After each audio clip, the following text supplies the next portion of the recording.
All right, ladies and gentlemen, we are back for another little opine, another yap.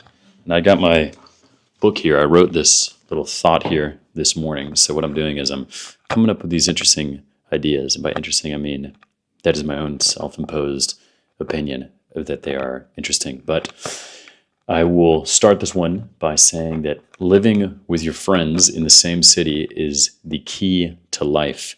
And I know that's probably not that foreign of a concept for the majority of the world, but for Americans, we live in this extremely independent way of existing, is that go, leave the country that you're from, leave the city that you were raised in, and go and explore and see the world, which you absolutely should do.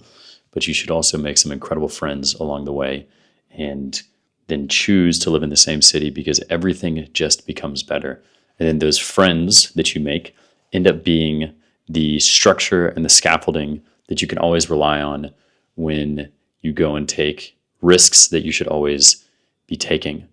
So life is meant to be a series of greater and greater risks that you fail at and then come back to. And that the structure that you can always find and build with is the buddies, the bros, the amigos, the homies that you have.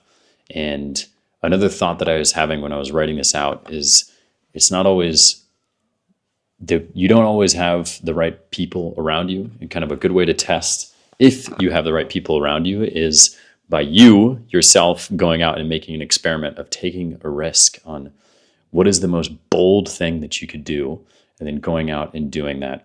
And then once you go and do that, you'll experience what is universal amongst everyone who goes out and takes a risk and succeeds in it, or just goes out and just fucking does it, is that you will repeat the phrase, "I'm alive," or shout, "Woo!" about something, or something like that.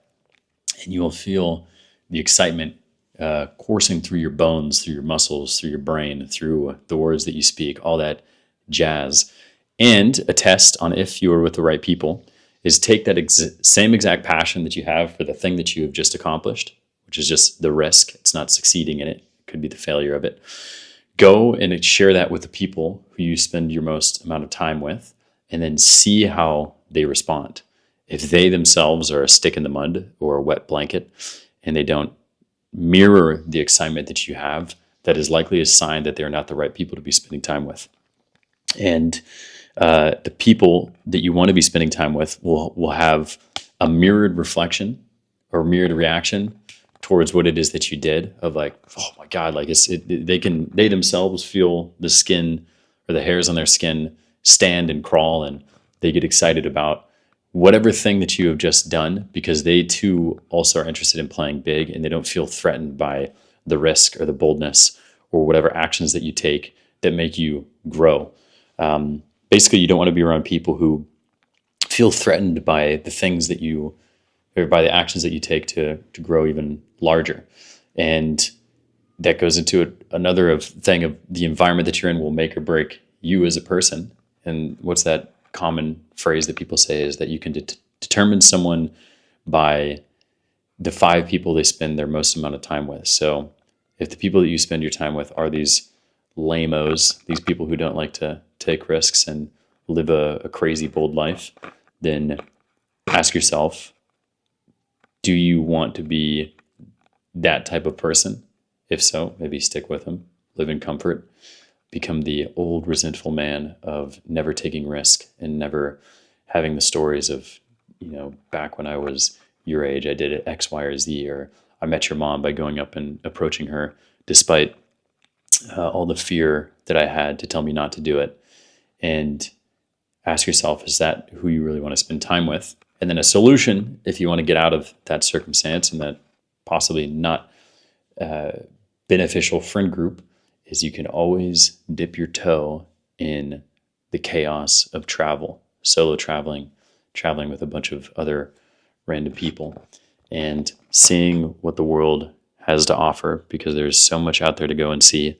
And that it's a very difficult thing to describe to people who have never gone and actually experienced things on a solo journey before, is imagine you've gone skydiving or you've gone bungee jumping. If you have, you'll know that trying to describe that experience through relating it to another experience is impossible. You can't, you just tell someone, if you want to go see what it's like to go skydive, you have to go and do it. And that's the same thing with traveling and getting outside of your understanding of the world, your US centric focus, your Australia centric focus, wherever it is that you are from, just realizing that the things that you have been taught are lessons that you have learned simply because of the circumstance and where you were brought up. Whereas if you're brought up in somewhere else, your whole framework of the world would be completely different. And to feel that is incredibly different than just to read about it in a book or to hear about me talking about it even. Like I can try and tell you what it's like to wake up every single day here in a different country, but to viscerally feel that is so different from learning or reading about it. And that the experience of going and feeling it is way more transformative than anything else. And it also will give you some pretty cool confidence in other areas of your life.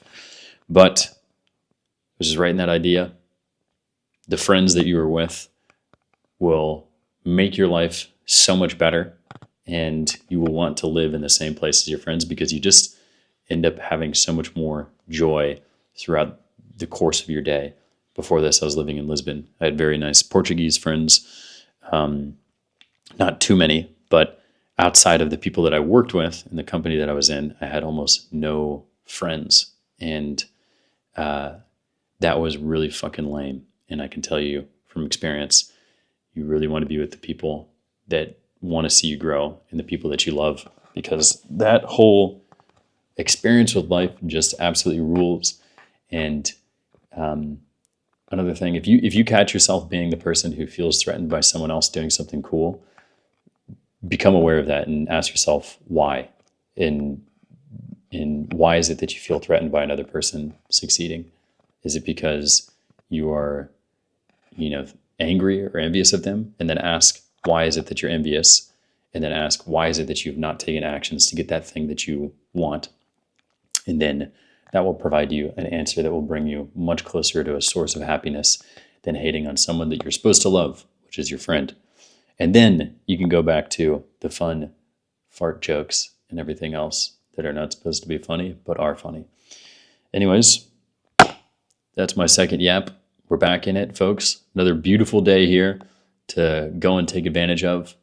Another beautiful day to go and make someone smile. Another beautiful day to go and make someone laugh. I hope you guys gained some form of value from this. Much love, y'all.